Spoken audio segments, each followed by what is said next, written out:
So I was chatting with one of my creationist friends. He told me the theory of evolution made no sense at all, that the reason people believe it is because they're indoctrinated in school, and that professors only teach it because they fear losing their careers if they don't. My first inclination was to think, wow, none of that is even accurate.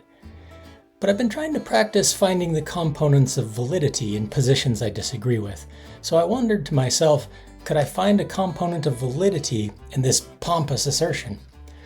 Surprisingly, I found that there's actually something there. There's plenty of content out there about the theory of evolution, of course, but there's not much that's actually intuitive or easily digestible to someone like my friend. A lot of it actually assumes that the audience already has a basic understanding of why science is reliable, and much of it points to heavy scientific evidence that people really cannot easily verify for themselves. Sometimes it even concludes that people must accept the theory of evolution because there's so much consensus among scientists. I think I was starting to see why my friend felt a little bit bullied. When I put myself in the mindset of a creationist, scientific consensus really sounds a lot like an appeal to authority, or perhaps popularity, and neither of those are really good reasons to believe something. So I made a challenge for myself. Could I explain the intuition for the theory of evolution in terms a creationist would be able to understand? Of course, I don't really expect a lot of creationists to want to watch a video about the theory of evolution, but that's okay. See, I'm not doing this for them. I've always felt that if you cannot explain something clearly to a reluctant audience, then you don't really understand it yourself. So today, for my own benefit, I want to pretend that you are a creationist, and without citing anything that you cannot observe for yourself, I'm going to try to explain why the theory of evolution actually makes intuitive sense.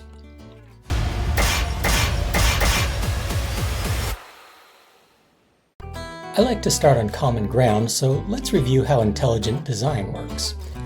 When I design something, I begin with a crude idea in my mind. Then I start producing variations of the idea. When I have several ideas, I try to throw out the bad ones to make room in my mind for more variations of the good ideas. And after I do this for a while, I gradually arrive at a design that I find satisfying. I think you can probably see where I'm going with this. Intelligent design and evolution actually have quite a lot in common. Point number one, design is a mental form of evolution. The debate between intelligent design and evolution is not really about how it happened. It's much more about where it happened. That is, did the designs form gradually in populations of living things, or did they form gradually in God's mind? Now wait a minute, you might say. We all have subconscious minds too, and our subconscious minds think about things when we're not even aware of them.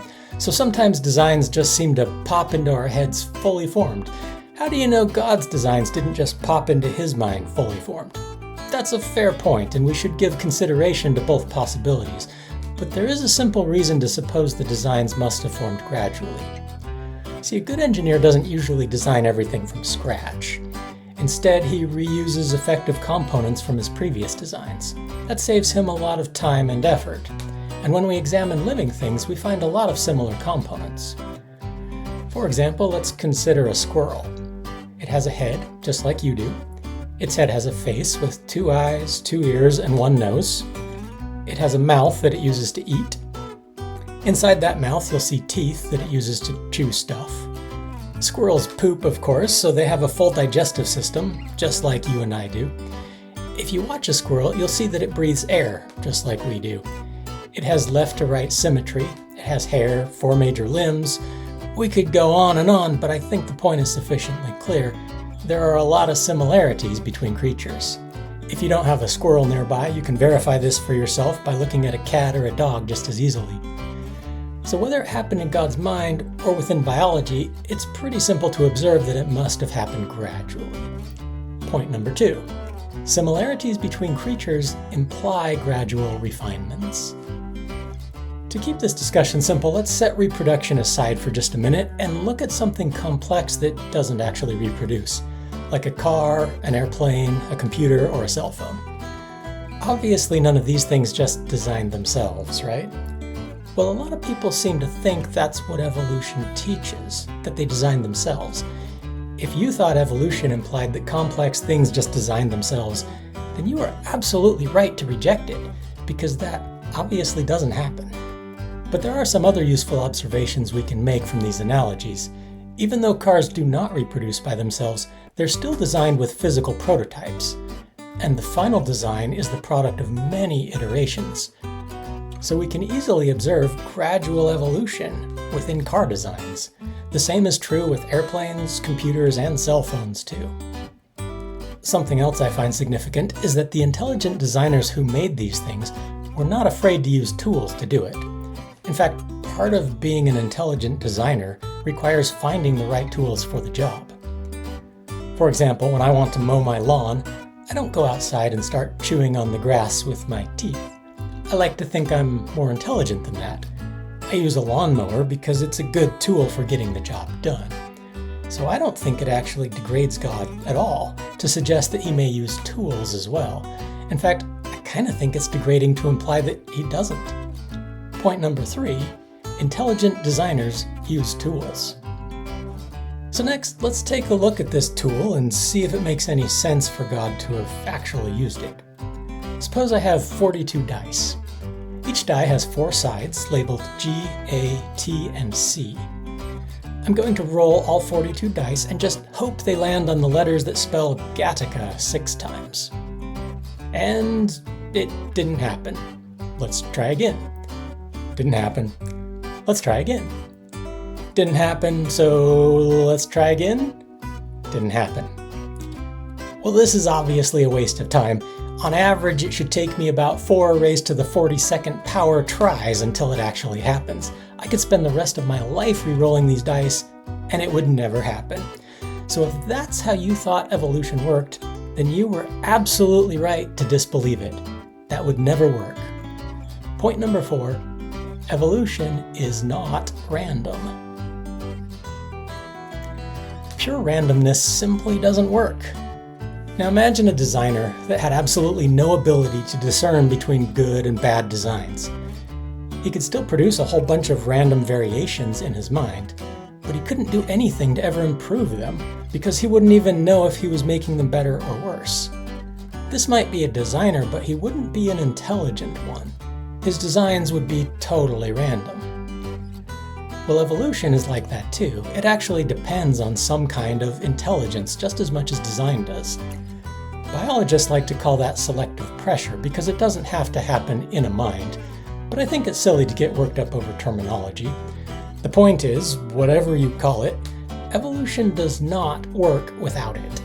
There absolutely must be some kind of pressure nudging the designs in an intelligent direction, or else the results will come out just random.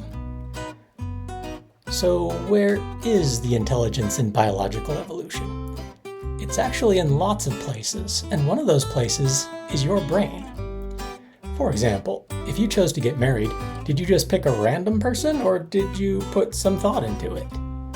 If you have children, the thought you put into that will affect both their genes and the way they are raised. Even animals are deliberate about choosing mates. They don't just randomly mate with a rock, and all the intelligence that goes into their decisions accumulates from generation to generation. Do you know why sheep produce more wool than they need to stay warm? Because sheep farmers are intelligent. I mean, if you were hungry, would you eat your best wool-producing sheep or the one that produced very little wool? You don't need a PhD in genetic engineering to know that you don't eat your best one, and that's all it takes for intelligence to guide evolution. Do you know why horses are so good for doing work and carrying people around? Because ranchers are intelligent. I mean, which horse would you use to breed more colts? The most useful ones, or the lazy ones that won't do much work? Why would you want more of those? Do you know why cows produce more milk than they actually need? Because milk farmers were intelligent. When they were hungry, they didn't slaughter their best milk cows. They slaughtered the ones that didn't produce much milk. So over time, cows evolved to produce a lot of milk. Intelligence is the reason strawberries are big and juicy. Intelligence is the reason corn has such energy-rich kernels. There are all kinds of intelligence guiding evolution, and intelligence has been shaping evolution as long as there have been humans around to provide it. Point number 5. Evolution depends on selective pressure. It absolutely would not work without it. So hopefully by this point I've convinced you that evolution can happen when intelligence is helping to guide it. But what about before there were any people? What about before there was anything with a brain at all? One possibility, of course, is that God came down and manually bred the thousands of strains of bacteria that exist on the earth right now. Frankly, that sounds about as dignified as mowing the lawn with his teeth. There's another known source of intelligence that he also could have used. It's called natural selection. So let's talk about that. The general idea is pretty simple. If some variation messes up a creature's genes, it's probably going to have a hard time living. It's probably going to die. And dead things just don't reproduce. But if some variation actually turns out to be helpful somehow, well then after a few generations there will be a big population of those. If you think about it, natural selection really doesn't provide a lot of intelligence, does it? I mean, it doesn't have foresight, it doesn't make plans. It's pretty much the bare minimum, tiniest amount of intelligence even possible. And yet, it didn't actually take great intelligence to make sheep woolly. It didn't take a lot of intelligence to make cows produce an abundance of milk. To make horses useful, to make strawberries big and juicy, all that took was small amounts of intelligence accumulating over many generations. And natural selection provides a small amount of intelligence that accumulates over many generations. Now at this point you might say, I just don't believe it. Life is too incredible. I just can't imagine something so great emerging from the accumulation of such basic intelligence. I just want to say, that's okay. I'm not asking you to believe this. I'm only asking you to understand it. See, it's not good to believe something just because someone else does or because they press you to. Your belief should be a product of your own understanding. So I commend skepticism as long as it motivates you to seek more understanding rather than less. Now let's imagine that these random letters represent the DNA of a single-celled bacterium. This bacterium has no brain and it reproduces asexually. That means each offspring has only one parent and it gets an exact copy of its parent's DNA, unless of course a mutation occurs. So to simulate a mutation, let's pick one of those letters and we'll change it to something else. Now remember, this mutation won't change the whole population. It only changes the DNA of that one bacterium. So if this mutation is unhelpful, well that's too bad for that one bacterium. It will probably die. But the huge population of bacteria will continue to live on. And all the other bacteria still have good copies of the DNA. So we'll just follow a different bacterium now by putting that bad mutation back the way it was. Point number 6. Populations carry on when one member dies. Because of this, bad mutations are really not such a big deal. They kind of just disappear and are forgotten. But something very different happens when a good mutation occurs. Bacteria with good mutations will eventually die too, but they'll probably have a chance to reproduce before that happens. So the good mutations do not just disappear. After enough generations, they probably permeate throughout the population. So what do you think will happen if we keep all the mutations we like and we undo all the mutations that we don't like? Let's try it and see.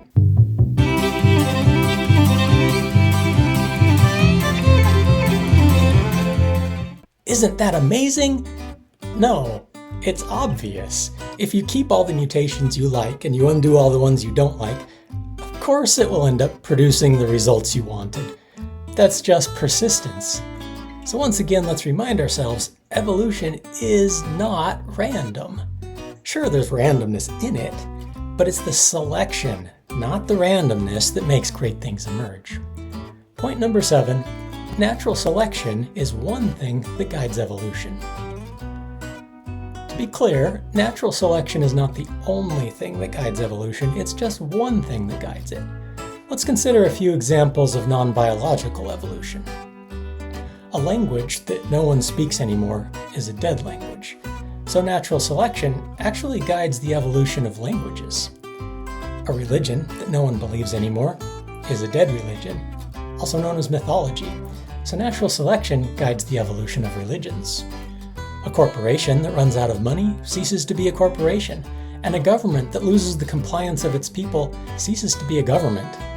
So governments evolve to be good at getting compliance, corporations evolve to be good at making money, religions evolve to attract believers, economies evolve to entice people to work. Point number 8. Biological creatures are not the only things that evolve. Technology, fashions, scientific theories, and memes all change gradually over time. That gradual change is what we call evolution. So if you had the impression that evolution was just some kind of attempt to explain away God, you were fed a bad explanation. Evolution is just the study of gradual changes. It's not limited to just biology. It's actually a fascinating subject that gives us deep insights into the way interesting phenomena emerge in all sorts of complex environments.